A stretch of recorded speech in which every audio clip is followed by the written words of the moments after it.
कि temperature change नहीं हो रहा है, ऐसे ही बोला उन्होंने। लेकिन हम सब देख रहे हैं टेम्परेचर चेंज हो रहा है, जिसकी वजह से वो मेल्ट हो रही है ना। ऐसे ही हुआ।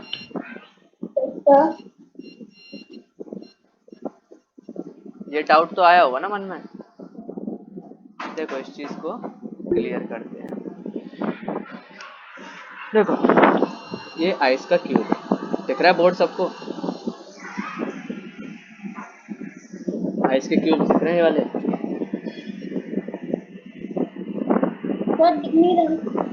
बोर्ड नहीं दिख रहा? बोर्ड दिख रहा होगा ना?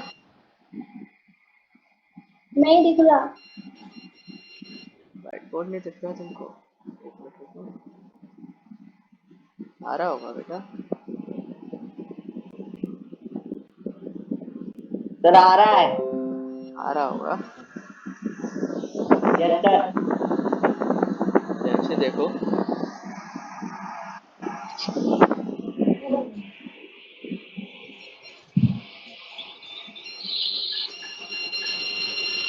ध्यान से आया?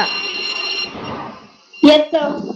देखो ये थी आइस थी, ठीक है, ये वाटर बन गया। यहाँ पे क्या हुआ? मेल्टिंग हुई। आइस मेल्ट होके क्या बनी? वाटर बनी। ठीक है। उन्होंने स्टेटमेंट क्या दिया था वहां पर? उन्होंने स्टेटमेंट दिया था व्हेन अ सॉलिड मेल्ट्स, जब ये सॉलिड मेल्ट होगा, its temperature remains the same, so where does that heat energy गो।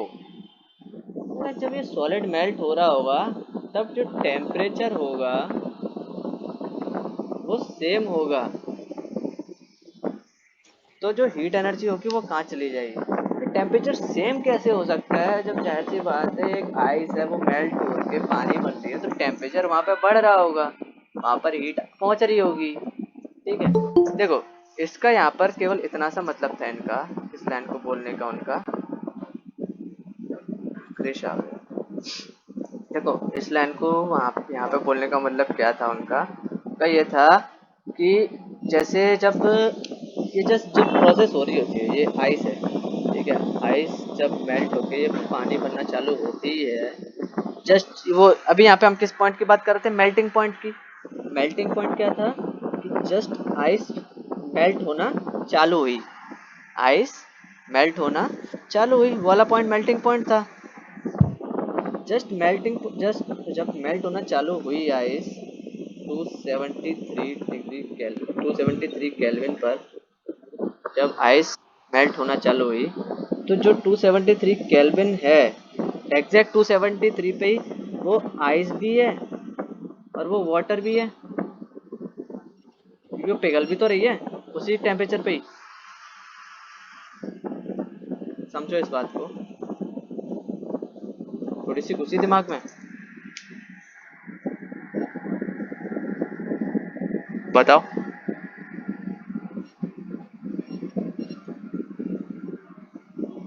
दीपक, प्रियांशी, क्या? रिपीट। देखो उन्होंने एक चीज बताई, सारी चीजें बताओ। उन्होंने एक चीज बताई, 273 केल्विन पर आइस वाटर बन जाती है, मेल्ट होना चालू हो जाती है, ये उन्होंने बताया। इतना तो क्लियर हुआ? Yes sir. एक पॉइंट आया 273 केल्विन पर जब आइस वाटर में कन्वर्ट होने लगी, आइस वाटर में कन्वर्ट होने लगी एट 273 केल्विन, है ना? यही मतलब हुआ इसका। यस। अब जब बिल्कुल आइस जब मेल्ट होके पानी बनी उसी टाइम पे, तो जो पानी जस्ट मेल्ट हुआ होगा, जो लिक्विड जस्ट मेल्ट होके वाटर बना होगा, उसका टेम्परेचर भी तो सेम होगा। बताओ, जस्ट मेल्ट हुआ होगा, फिर मेल्ट होने के बाद में थोड़ा और मेल्ट हुआ तो और कम हो गया होगा, लेकिन जस्ट मेल्ट होते ही उसका टेम्परेचर तो यही होगा ना, है ना? तो ये वही, तो ये चेंज आया आइस से पानी का, जो इतना जो पानी है, देखो ये पानी पूरा हुआ, जो हो सकता है 273 से ज़्यादा केल्विन में भी जाके पूरा पानी बने। ठीक है, देखो एक आइस क्यूब, अरे यार देखो ये आइस क्यूब है, दिख रहा है? डिस्टर्बेंस तो नहीं कोई? कोई डिस्टर्बेंस तो नहीं? No, sir. ठीक है, देखो ये आइस क्यूब है, ये आइस क्यूब एक जग पानी जितने के बराबर बन गया। ठीक है, इतना पानी बनना है इस आइस क्यूब को। अब इस आइस, जैसे आइस क्यूब मेल्ट होना चालू हुआ, हमने ऊपर पढ़ा कितने पे, 273 केल्विन पर। तो एट एट 273 केल्विन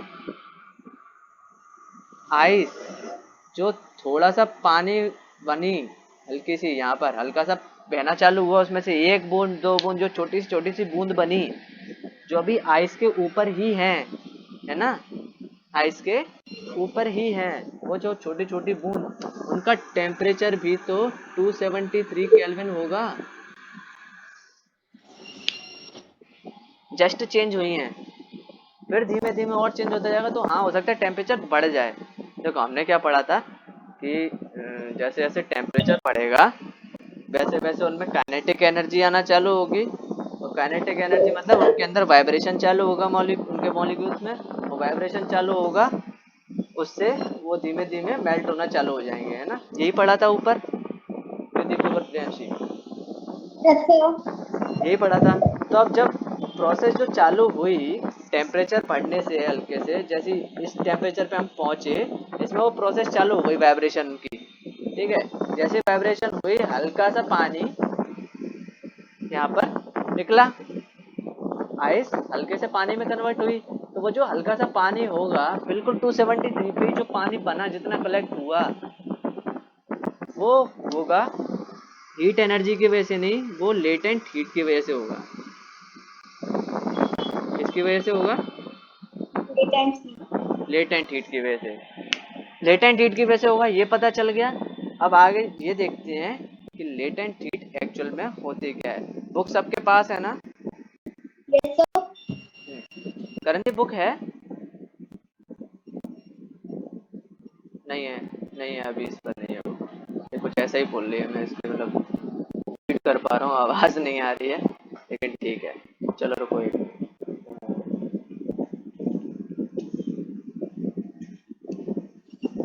देखो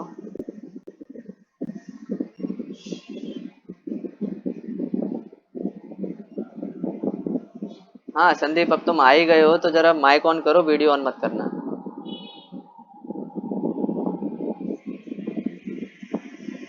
संदीप माइक ऑन करो, थोड़ा फन हो जाए बच्चों से। संदीप, इसका नाम संदीप ही है ना, कुछ और नाम है? टेक्निकल कैरी मिनाती,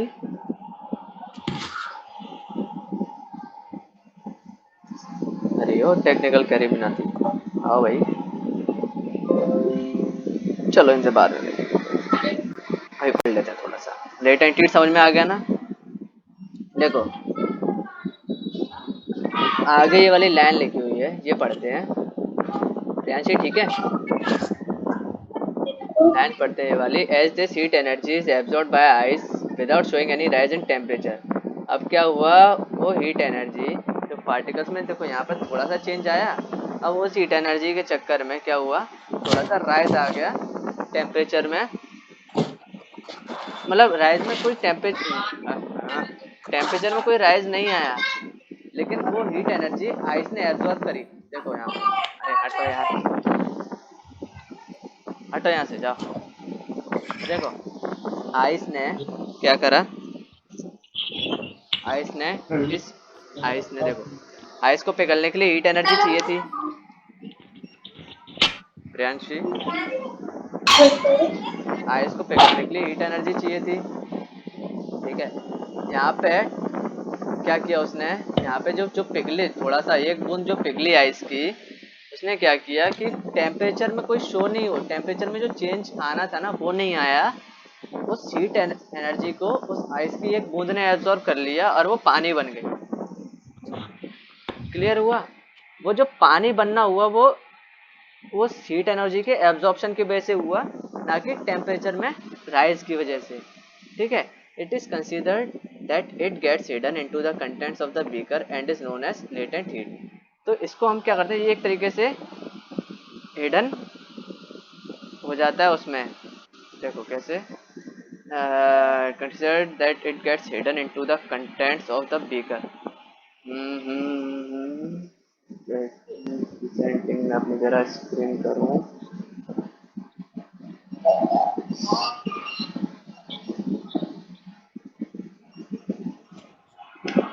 देखो ये जो आइस थी, ये वाली जो आइस थी, ये आइस थोड़ा सा पानी के साथ में आइस रही। ठीक है, ये थोड़ा सा पानी है यहाँ पर, उसके साथ आइस है। अब ये जो थोड़ा सा पानी है वो बिकॉज ऑफ हीट एनर्जी है। और वो जो हीट एनर्जी है वो लेटेंट हीट है। ठीक है, टेम्परेचर में कोई बढ़त नहीं आएगी, वो एनर्जी हीट एनर्जी वो लेटेंट हीट है। हाँ, ठीक है। जो बूंद है वो हीट एनर्जी की वजह से है, और वो जो देखो, दो लाइन में क्लियर करते हैं इस बात को। वो जो बूंद है वो हीट एनर्जी की वजह से है, ना कि टेम्परेचर में राइज की वजह से। टेम्परेचर और हीट का फर्क पता चला। टेम्परेचर बस वो जो यूनिट है जो हीट को मेजर करके तुम्हारे सामने रखती है। ठीक है, लेकिन हीट एनर्जी को उसने वहाँ पे एब्जॉर्ब कर लिया, जिसके वजह से वहाँ पर टेम्परेचर में कोई बढ़त नहीं हुई। ठीक है, हीट एनर्जी उसने एब्जॉर्ब कर ली, और वो जो एब्जॉर्ब्ड हीट एनर्जी है जिसकी वजह से वो पानी की बूंद बनी, वो क्या है, लेटेंट हीट। क्लियर हुआ इतना? Latent heat.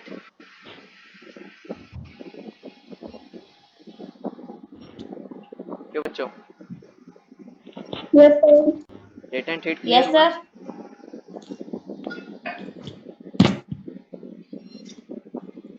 Priyanshi, latent heat clear हुआ? Yes, sir. मतलब ये यस सर सुनने वाला यस सर था या फिर क्लियर होने वाला यस सर था? क्लियर होने वाला। क्लियर होने वाला, चलो ठीक है। अब देखो वही उसी चीज को देखो लिखा है ना, the word latent means hidden. देखो ये एनर्जी हिडन कर ली उसने, एब्जॉर्ब कर ली।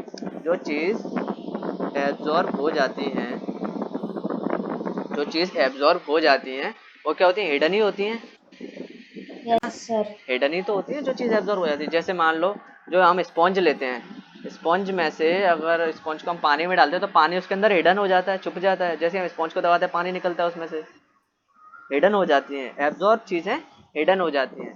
तो यहाँ पर क्या बोला, जो अभी हमने यहाँ पर देखा क्या, हीट एनर्जी के एब्जॉर्प्शन से यहाँ पे वो जो पानी की बूंद बनी वो लेटेंट हीट हुई। लेटेंट मतलब एब्जॉर्ब। अभी क्लियर हो गया, और अच्छे से क्लियर हो गया हो थोड़ा सा।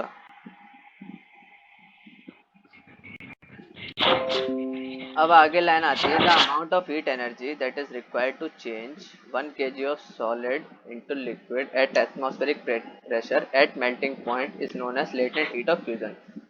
इसको अंडरलाइन कर लो, इस लाइन को अंडरलाइन। कौन सी लाइन को, बुक नहीं दिख रही होगी तुमको।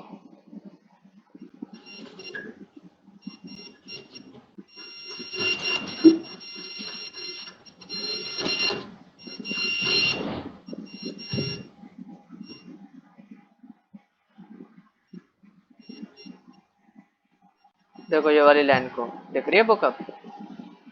The amount of heat energy that is required to change 1 kg of solid into liquid at atmospheric pressure at its melting point is known as latent heat of fusion। ठीक है, टिक कर लिया?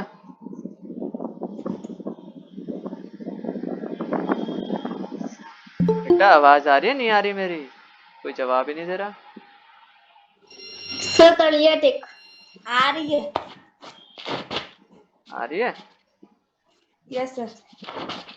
अब देखो, टिक कर लिया? Yes sir. ठीक है। So the particles in water at 0 degree Celsius, देखो 0 डिग्री सेल्सियस ब्रैकेट में लिख रखा उन्होंने 273 केल्विन। इस चीज को लिख लेना। लेटेंट हीट तो समझ में आ गई होगी अब। लेटेंट हीट कौन सी हीट है? जो एब्जॉर्ब्ड हीट है, ठीक है। 0 डिग्री सेल्सियस ब्रैकेट में लिख रखा है 273 kelvin, have more energy as compare to particles in ice at same temperature. देखो इस लाइन का मतलब समझो कि 0 डिग्री वाटर है, उस पर एनर्जी ज़्यादा होती है 0 डिग्री आइस से। कैसे? देखो जो आइस थी पहले, आइस पे हीट एनर्जी गई थी हमने, ठीक है। जब आइस पे हमने हीट एनर्जी दी तो वो हीट एनर्जी किस में कन्वर्ट होने लगी? काइनेटिक एनर्जी में, काइनेटिक एनर्जी में, ठीक है। फिर क्या हुआ था वहाँ पे? लेटेंट हीट की वजह से, लेटेंट हीट की वजह से वो मेल्ट होना चालू हो गई थी।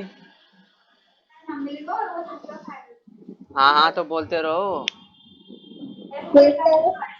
पहले आइस थी, आइस पे हीट एनर्जी थी, हीट एनर्जी के बाद में उसके अंदर काइनेटिक एनर्जी डेवलप हो गई, काइनेटिक एनर्जी डेवलप हो गई तो फिर उसमें एक और चीज डेवलप हुई, लेटेंट हीट। लेटेंट हीट कौन सी हीट थी? जो एब्जॉर्ब्ड हीट थी, हीट एनर्जी की। देखो अगर तुम लोगों को अगर नहीं समझ में आएगा ना, अगर मेरे से समझाएगा तो ये लेटेंट हीट जिंदगी भर नहीं समझ में आएगी। लेटेंट हीट तुमको जिंदगी भर परेशान करेगी, बार बार आ आके हर क्लास में आएगी और हर क्लास में परेशान होगी। इसलिए बोल रहा हूँ, इसलिए मैं इस टॉपिक पे इतना टाइम दे रहा हूँ। छोटे से ब्रैकेट में दी हुई है, छोटे से ब्रैकेट में कहीं पता नहीं चलेगा, लेकिन समझना बहुत जरूरी है। मुझे कुछ नहीं है, मैं तुमको अभी बोल दूंगा कि तुम लोग डेफिनेशन याद कर लो और रट के आ जाओ। उस डेफिनेशन को रटने से कोई फायदा नहीं निकलेगा, कोई भी, जब तक उस डेफिनेशन का पीछे का मतलब नहीं पता होगा तुम लोगों को। लेटेंट हीट की वजह से वो मेल्ट होना चालू हुआ। अब लेटेंट हीट क्या है? लेटेंट हीट को हमने और क्या बोला था? एब्जॉर्ब्ड हीट बोला था, है ना? एब्जॉर्ब्ड हीट बोला था। अब वो इस मतलब आइस के अंदर जब वो पिघलना चालू हुई, आइस जब स्टार्ट मेल्ट हुई 0 डिग्री सेल्सियस पर 273 केल्विन पर, तो ये आइस, सॉरी, आइस में जब पिघलना चालू हुई 273 केल्विन पर, तो वो वाटर में चेंज होना चालू हुई। तो जब वाटर में जब चेंज हुई तो साथ ही में उसमें क्या थी? लेटेंट हीट थी कि नहीं थी? बिल्कुल जस्ट 273 केल्विन पर ही, क्योंकि उसी टाइम पे उसकी मेल्टिंग चालू हुई थी। उसी टाइम पे इस पे क्या होगी? लेटेंट हीट होगी। लेटेंट हीट हुई मतलब एब्जॉर्ब्ड हीट एनर्जी भी बोल सकते हैं हम इसको। मतलब यहाँ पर इसके पास एनर्जी ज्यादा थी कंपेयर टू 0 डिग्री पे जो आइस थी, ये वाली, है ना? आइस थी तो आइस पे तो कोई एनर्जी थी ही नहीं ना, आइस पे कोई एनर्जी नहीं थी। क्यों? कोई एनर्जी थी आइस पे? आइस पे तो कोई एनर्जी थी ही नहीं। आइस पे जब हमने हीट एनर्जी दी तब उसके अंदर काइनेटिक एनर्जी डेवलप हुई, और काइनेटिक एनर्जी की वजह से उसमें थोड़ी सी मेल्टिंग चालू हुई। मेल्टिंग चालू हुई, क्योंकि मेल्टिंग चालू किसकी वजह से हुई? एब्जॉर्ब्ड हीट एनर्जी की वजह से, या कह लो लेटेंट हीट की वजह से।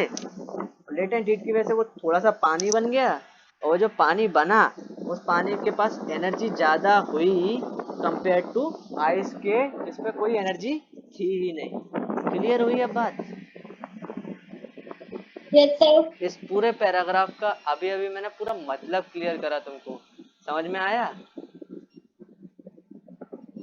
क्या था? ठीक है। दीपक समझ में आया या दोबारा समझाऊं? नहीं आया तो कोई दिक्कत वाली बात नहीं, तो बोलो मेरे को कि हाँ नहीं आया सर, मुझे बता दो तो मैं बताऊंगा। लेकिन नॉन रेस्पॉन्सिव होने से कुछ नहीं होगा, तुम लोगों को कुछ समझ में नहीं आएगा। आवाज नहीं आ रही है तुम्हारी दीपक, अपने आप को पहले अनम्यूट तो करो। क्या लिख रहा हूँ मैं। लिख रहा है? अच्छा, समझ में आया जो मैंने अभी बताया वो? Yes sir. आ गया ना? लेटेंट हीट क्या है? लेटेंट हीट का कंसेप्ट समझ में आ गया? Yes sir. ठीक है, आगे बढ़ते हैं।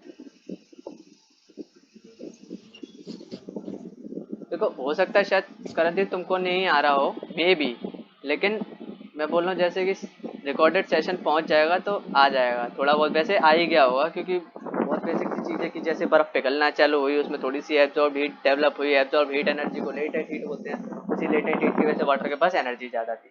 सिंपल सी बात है, सिंपल सी लाइन है, इतनी सी लाइन में मैंने तुमको फटाफट से क्लियर कर दिया है ना। और इतना बड़ा पैराग्राफ था, उस पैराग्राफ को इन शॉर्ट यही चीज़ लिखी हुई है वहाँ पर, है ना। आगे देखते हैं, आई होप क्लियर हो गया होगा।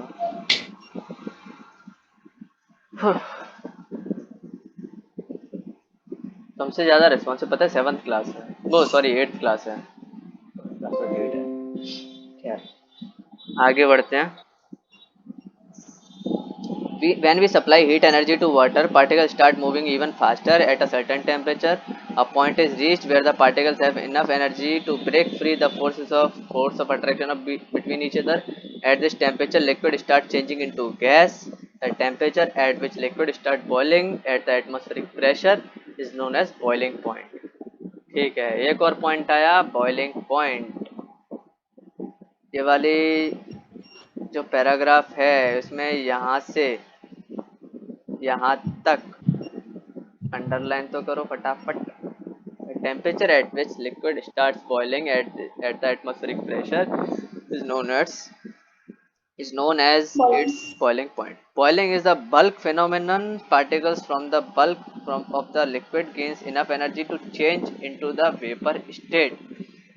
For water, this temperature is 373 Kelvin और 100 डिग्री सेल्सियस। ये भी समझेंगे, आज यहाँ तक समझेंगे अपन, ठीक है। इस पूरे पैराग्राफ को और समझते हैं फटाफट, ठीक है। समझे? रेडी सब? मेल्टिंग पॉइंट समझ में आ गया था सबको? Yes, sir. मेल्टिंग पॉइंट आ गया था, अब फटाफट से बॉइलिंग पॉइंट भी आ जाएगा, देखना अभी।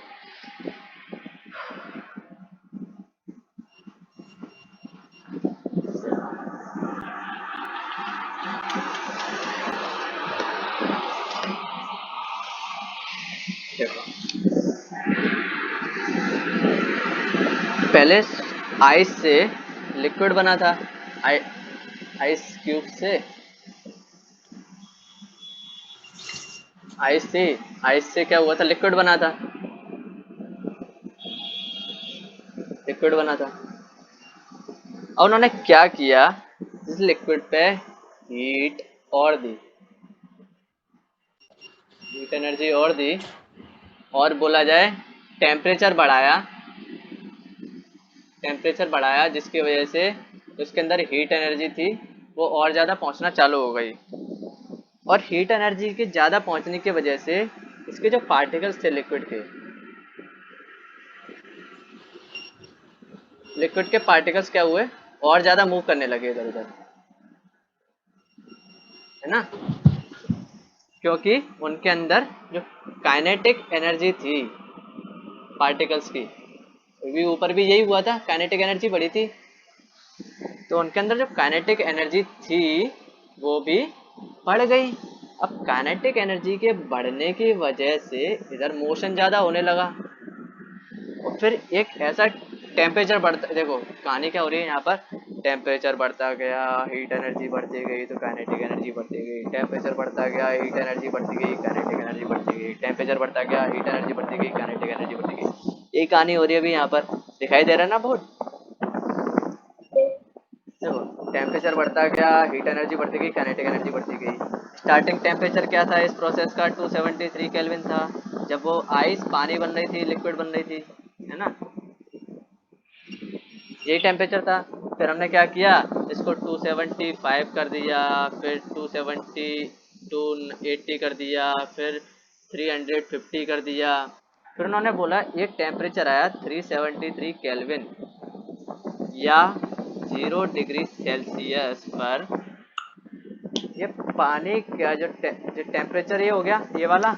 अब इस टेम्परेचर पे पढ़ेंगे अपन, अभी जो मेल्टिंग पॉइंट था वो हमने इस टेम्परेचर पे पढ़ा था 273 केल्विन पर, Yes, sir. और जो बॉइलिंग पॉइंट पढ़ेंगे वो अपन पढ़ेंगे इस टेम्परेचर पर 373 केल्विन, यानी कि सॉरी 100 डिग्री सेल्सियस पर, ठीक है, ये 100 डिग्री सेल्सियस पर, ठीक है, पढ़ें इसको। यहाँ पर क्या हुआ, इस 100 डिग्री सेल्सियस पर जो काइनेटिक एनर्जी थी वो इतनी ज़्यादा बढ़ गई पानी की कि जो मॉलिक्यूल्स थे वो बहुत ज़्यादा मूव करने लगे फटाफट फटाफट। और हमने स्टार्टिंग में पढ़ा था कि मॉलिक्यूल्स जब ज़्यादा मूव करने लगे तो वहाँ पर क्या होते, क्यों, कौन सी कंडीशन आ जाती है, गैस की एनर्जी होती है।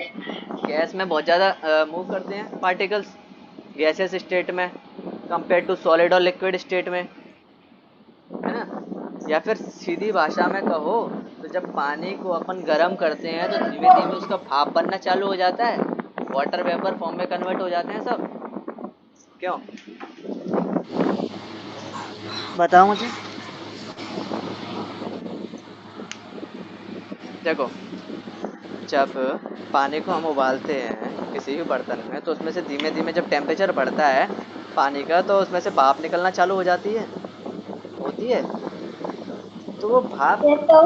वो भाप क्या यस है, सर। वाटर वेपर क्या है, वो पानी का गैसियस स्टेट है, वो पानी का गैसेस स्टेट है। जब पार्टिकल्स अंदर क्या हो रहे हैं, देखो तुम साइंस पढ़ रहे हो, तुम साइंस पढ़ रहे हो तो साइंस में क्या पढ़ रहे हो कि अंदर क्या हो रहा है, क्या? जो प्रोसेस हो रही है अंदर, वो अंदर हो क्या रहा है वहाँ पर। तुमने यहाँ पर देखा कि आइस में अंदर क्या हुआ जब लिक्विड बन रहा है कि उसमें हीट एनर्जी बढ़ रही थी, हीट एनर्जी पहुंची, टेम्परेचर बढ़ा, काइनेटिक एनर्जी बढ़ने लगी तो लिक्विड बन गया। अब लिक्विड में भी थोड़ा टेम्परेचर और बढ़ना चालू हुआ, काइनेटिक एनर्जी इतनी बढ़ी कि वो गैस बनना चालू हो गई, गैस यानी वाटर वेपर, भाप निकलना चालू हो गई। और फिर एक ऐसा पॉइंट आया 100 डिग्री सेल्सियस पर जब वो पानी भाप बन के उड़ना चालू हो गया, यानी कि बॉयल होने लगा, तो वो अपने बॉइलिंग पॉइंट पर पहुंच गया।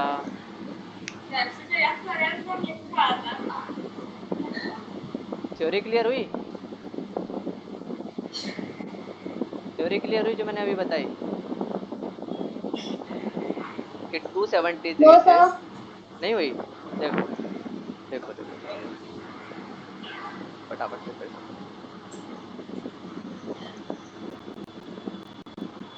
हम चले थे यहाँ तक तो क्लियर हुआ, यहाँ पे मेल्टिंग पॉइंट हो रहा था, ये मेल्टिंग पॉइंट था पानी का, ये क्लियर था प्रियांशी। Yes, sir.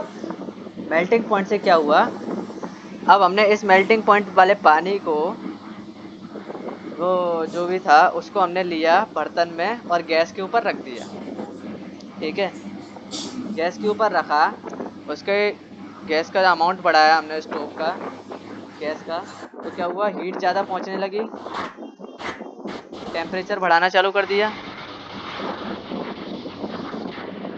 ये समझ में आया, टेम्परेचर बढ़ना चालू हो गया, यस सर। क्यों प्रियांशी, Yes, sir.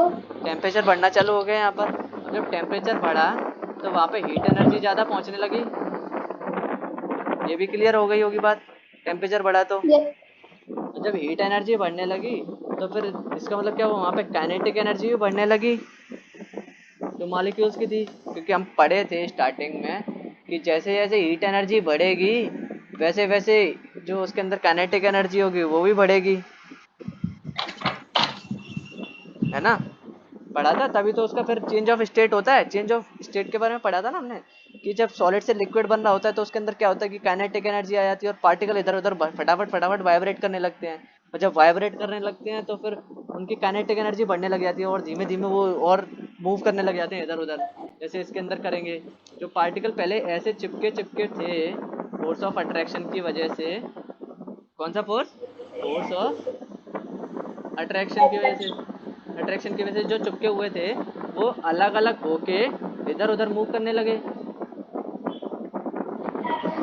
है ना। और फिर एक टाइम ऐसा आया जब ये ज़्यादा मूव करने लगे तो लिक्विड बन गए कुछ बीच में, फिर एक टाइम ऐसा आया इस पॉइंट पर 373 डिग्री केल्विन पर, 373 केल्विन पर एक ऐसा पॉइंट आया जब इनका मूवमेंट बहुत ही ज़्यादा होने लगा, इधर उधर भगने लगे, इधर उधर भगने लगे, समझा। तो यहाँ पे जो मोशन होना चालू हो गया तो उसकी वजह से क्या हुआ, जो उसका स्टेट था, लिक्विड स्टेट था, लिक्विड स्टेट चेंज होके किस स्टेट में पहुंच गया, गैसियस स्टेट में पहुंच गया। लिक्विड स्टेट गैसियस स्टेट में पहुंचा।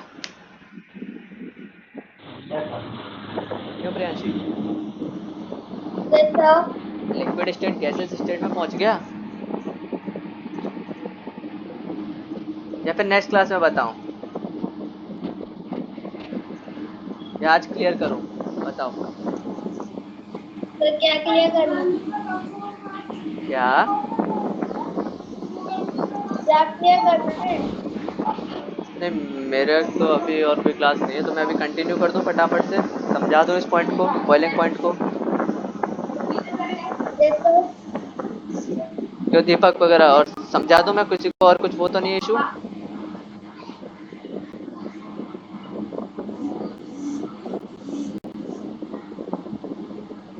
ठीक है। देखो देखो देखो,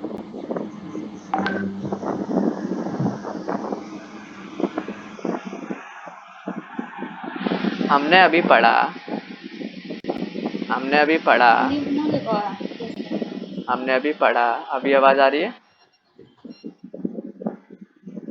ऋतु, आवाज आ Yes, रही है? sir. चैट में कौन क्या लिखा जा रहा है? हाँ ठीक है, कोई लिख रहा है, ठीक सर है। आ रही है? हाँ ठीक है ठीक है ठीक है। देखो हमने, देखो पहली क्लास में क्या पढ़ा था, चेंज ऑफ स्टेट के बारे में पढ़ा था। Change of state of matter के बारे में। तीन स्टेट ऑफ मैटर थे, सॉलिड, लिक्विड और गैस। ये तीन स्टेट ऑफ मैटर थे, है ना? क्यों? ये तीन Yes, sir. ये तीन स्टेट ऑफ मैटर ही तो थे, सॉलिड था, लिक्विड था, गैस था। ठीक है। सॉलिड में पार्टिकल्स पास पास थे, बिल्कुल बताया था। Yes, sir. लिक्विड में पार्टिकल्स थोड़ा सा दूर दूर थे, उनमें थोड़ा थोड़ा मोशन हो रहा था, हो रहा था। और गैस में पार्टिकल बहुत ही दूर दूर थे और उनमें बहुत ज्यादा मोशन हो रहा था। ठीक है, मोशन ज्यादा मतलब यहाँ पर काइनेटिक एनर्जी ज्यादा, साइंस की भाषा में। यहाँ पर थोड़ी सी कम, यहाँ पे थोड़ी सी कम, और यहाँ पे थोड़ी और कम, है ना?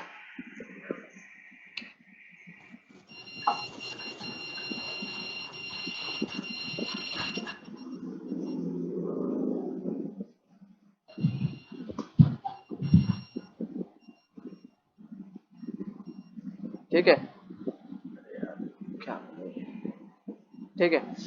तो यहाँ पे काइनेटिक एनर्जी सबसे ज्यादा गैस में, उससे कम लिक्विड में, उससे कम सॉलिड में। ये तो क्लियर हुई ये वाली बात। Yes, sir. सॉलिड में काइनेटिक एनर्जी कम थी, यहाँ पर हमने हीट दी सॉलिड को, तो वो लिक्विड में कन्वर्ट होना चालू हो गया। हुआ। सॉलिड आइस में हमने जब Yes, हीट sir. दी, उसका टेम्परेचर बढ़ाया, तो उसमें काइनेटिक एनर्जी बढ़ने लगी। Yes, sir. उसमें जब काइनेटिक एनर्जी बढ़ने लगी, तो हमने फिर क्या किया, फिर हमने, तो वो लिक्विड बन गया यहाँ पर। फिर हमने क्या किया, उसमें और टेम्परेचर बढ़ाया, उसका टेम्परेचर।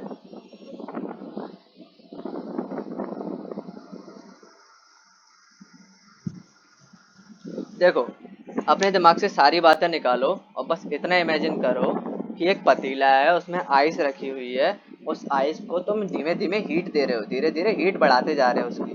ठीक है, इतना इमेजिन कर सकते हो? तो पहले जो आइस रखी थी, उसको तुमने टेम्परेचर दिया, तो उसमें मोशन होने लगा और काइनेटिक एनर्जी का थोड़ा सा बढ़ी उसकी, और वो लिक्विड बन गया। ठीक है। फिर तुमने उस लिक्विड को थोड़ी और हीट दी, स्टोव को थोड़ा और, उसकी आग को और तेज किया, 1 नंबर से 2 नंबर, 3 नंबर, 4 नंबर तक लेके गए, तो वो धीमे धीमे और बॉयल होना चालू हुआ, और वो खदकना चालू हुआ, उसमें से वेपर उड़ना चालू हो गए। उसमें मतलब वो वेपर होना चालू हो गया, मतलब वहां पर क्या हो रहा है, जो मॉलिक्यूल्स थे वो एक दूसरे से और दूर हो गए, जो उनके बीच में फोर्स ऑफ अट्रैक्शन था वो और कम हो गया, और वो बहुत ज्यादा मूव करने लगे, जिसकी वजह से वो change of state of matter में पहुंच गए, सॉलिड लिक्विड बना, फिर लिक्विड से गैस बन गया, लिक्विड से गैस बन गया। हुआ? हेलो? हेलो? हाँ। Yes sir. हाँ, लिक्विड से फिर वो गैस बन गया, मतलब यहाँ पे change of states of matter हो रहा है, और साथ ही साथ में क्या हो रहा है यहाँ पर, ये चीज समझ में आई, गैस बन गया ना, गैस बनने तक समझ में आ गया।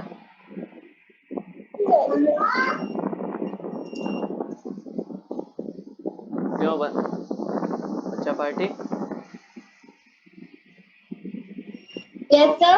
Yes sir. सॉलिड से लिक्विड, लिक्विड से गैस तक समझ में आ गया कि गैस तक गैस में चेंज हो रहा है, जैसे जैसे हम उसका यस टेम्परेचर बढ़ा रहे सर। हैं। अब एक टाइम ऐसा आएगा जब ये जो गैस स्टेट में पहुंच गया है जो पानी, वो पूरा उड़ना चालू हो जाएगा,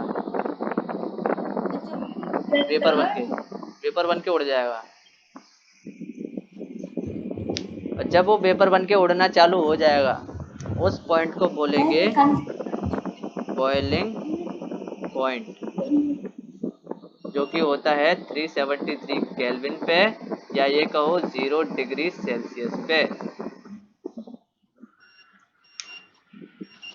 सर 0 डिग्री सेल्सियस नहीं, sorry 100 sorry degree sorry sorry Celsius. Sorry sorry sorry sorry from my side again, बार बार भूल जाता हूँ। 373 केल्विन यानी कि 100 डिग्री सेल्सियस, हमने 0 डिग्री पे तो ये था 273 केल्विन, यस सर। है ना, उसमें जैसे 100 डिग्री सेल्सियस पे क्या 373 केल्विन, तब क्या पहुंच गए हम, बॉइलिंग पॉइंट पे पहुंच गए, यानी तब क्या हो रहा है, गैसेस स्टेट में पहुंच चुका है पानी, और पानी भाप बढ़ के उड़ना चालू हो गया है। Yes sir. कथा क्लियर हुई? Yes sir. ये वाली कथा क्लियर हुई, कैसे कैसे चीजें हो रही हैं। Yes, sir. बुक में भी वही यस चीज दी सर। हुई है, देखो बुक में भी देखो सब, बुक में भी वही मतलब लिखा हुआ है कि the temperature at which liquid starts boiling at the atmospheric pressure is known as boiling point. और बॉइलिंग क्या है, बल्क फिनोमेनन है, जिसकी वजह से particles from the bulk liquid gain enough energy to change its vapour state. वो अपने किस में पहुंच गए, वेपर स्टेट में पहुंच गए। ठीक है, अब आगे एक और वर्ड आएगा, ये वाला लेटेंट हीट ऑफ वेपराइजेशन, जो कि हम अगली क्लास में पढ़ेंगे।